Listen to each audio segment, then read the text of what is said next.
Olá, queridos amigos. Na Epístola aos Gálatas, Paulo esclarece a falsa doutrina de que o homem pode salvar-se por meio da observância da lei.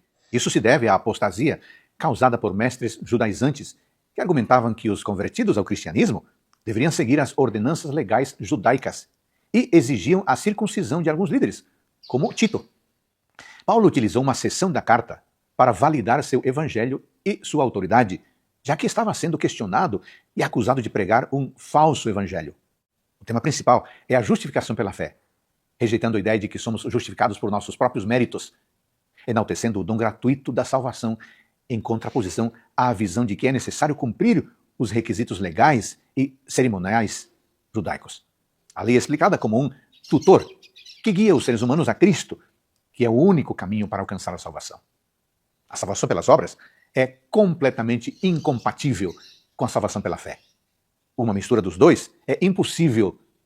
As obras humanas são como trapos de imundícia, diz Isaías, e não são válidas para nos justificar. Só que o sacrifício de Cristo nos deu a possibilidade de retirar essa condição de adversários de Deus. Deve-se notar que as obras estão em uma união indivisível com a fé. E ao aceitar Jesus, o senhorio do pecado é substituído pelo senhorio de Cristo, como diz ali no verso 9 e também no verso 10. Paulo pega uma seção do capítulo para validar seu evangelho e sua autoridade, pois ele foi questionado e acusado de transmitir um falso evangelho, como está mencionado nos versículos 11 a 14. Deve-se notar que, embora a Bíblia fale de alianças no plural, há apenas um pacto básico de salvação nas Escrituras. Por meio desse pacto eterno, realiza-se a decisão eterna da divindade de salvar a humanidade. As declarações de Paulo sobre os pactos, em 2 Coríntios e em Gálatas 4, só podem ser compreendidas adequadamente no contexto do debate com os oponentes judaizantes de Paulo, que, segundo ele, se concentravam na lei, o sistema legal judaico, e não em Cristo. O termo, quando éramos crianças, refere-se ao povo de Israel, que era escravo vivendo sob a lei e agora tem a possibilidade de ser filho, herdeiro. Portanto, irmãos, diz o verso 31, Paulo, ao explicar uma questão importante e complexa de que os gálatas estavam errados, pensa neles como irmãos na fé e na palavra. Somos, diz o verso 31. O contexto nos permite ver que judeus e gentios estão incluídos. Filhos não da escrava, mas da livre, isto é, todos os que aceitam Jesus têm acesso pela fé a todas as promessas feitas a Abraão, a aliança eterna, e ao antigo Israel. Em Gálatas, a lei do Sinai não era contrária à promessa de Abraão, mas apoiava, levando as pessoas a Cristo, de maneira que para que mediante a fé em Jesus Cristo, a promessa fosse concedida aos que creem. A lei, seja cerimonial ou seja lei moral, não tem poder para libertar os seres humanos da condição de pecado, pois essa não é a função da lei. E essa condição de pecado é a condição na qual nos encontramos. Este é o evangelho de Paulo, em contraste com o evangelho dos judaizantes. Bom, e a carta termina exortando-os a não entender mal a liberdade, mas a viver uma vida santa, a reter a justificação, decidindo cada dia pela fé em Cristo. A igreja deve ser conhecida por suas obras e não deve tentar substituir a fé dos méritos salvíficos de Cristo por boas obras, mas as obras resultantes da salvação e não as obras para se salvar. Viva o dia de hoje, querido amigo, com a certeza de que em Cristo somos mais do que vencedores. Amém.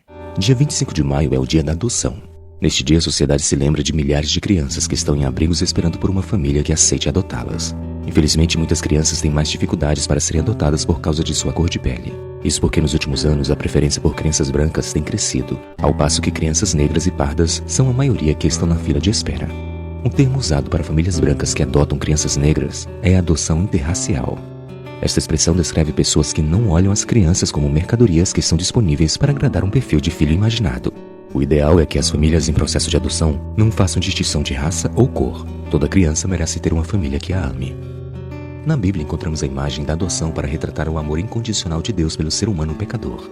A partir do verso 4 do 4º capítulo do livro de Gálatas, o apóstolo Paulo declara: Mas quando chegou a plenitude do tempo, Deus enviou o seu Filho, nascido de mulher, nascido sob a lei, para resgatar os que estavam sob a lei, a fim de que recebêssemos a adoção de filhos. E porque vocês são filhos, Deus enviou o Espírito de seu Filho ao nosso coração. E esse Espírito clama: Abba, Pai. Assim você já não é mais escravo, porém filho, e sendo filho, também é herdeiro por Deus. O primeiro destaque desse texto é a expressão plenitude do tempo. a qual transmite a ideia de hora certa, ou seja, Jesus veio na hora exata do plano redentor de Deus, quando o mundo estava perfeitamente preparado para a obra de Deus. O segundo ponto é que o texto mostra o enorme amor de Deus a não apenas nos comprar do mercado de escravos da vida, mas para além disso, ele nos eleva à posição de filhos e filhas por meio da adoção. Neste texto, Paulo se baseia no costume romano de adoção, em que os filhos adotivos recebiam privilégios absolutamente iguais na família e status iguais como herdeiros. Com isso, a Bíblia demonstra o amor verdadeiro e profundo de Deus. Podemos imaginar alguém ajudando ou salvando uma pessoa, mas não indo tão longe quanto fazê-las parte da família. Porém, isso é o que Deus fez por nós. Por fim, quero destacar a palavra que Paulo usa no texto, Abba. Ela significa meu pai, e é uma expressão íntima como a nossa expressão papai. Portanto, ela expressa uma relação muito próxima que Deus deseja ter com seus seguidores. O amor divino não faz distinção de classe, raça ou cor. Ele nos resgata da escravidão e muda nosso status de escravo órfãos para filho amado de Deus. E a partir do momento que recebemos a filiação divina, juntamente com ela ganhamos o direito à herança da salvação, disponível a todo filho resgatado. Que este amor incondicional de Deus possa ser um ideal para nossos relacionamentos e escolhas. Além disso, que este amor possa nos mostrar que mesmo quando não nos sentimos amados ou queridos pelas pessoas ao nosso redor, é possível encontrar o amor verdadeiro e incondicional de um Criador que não quer ser nosso dono, mas nosso Pai amado.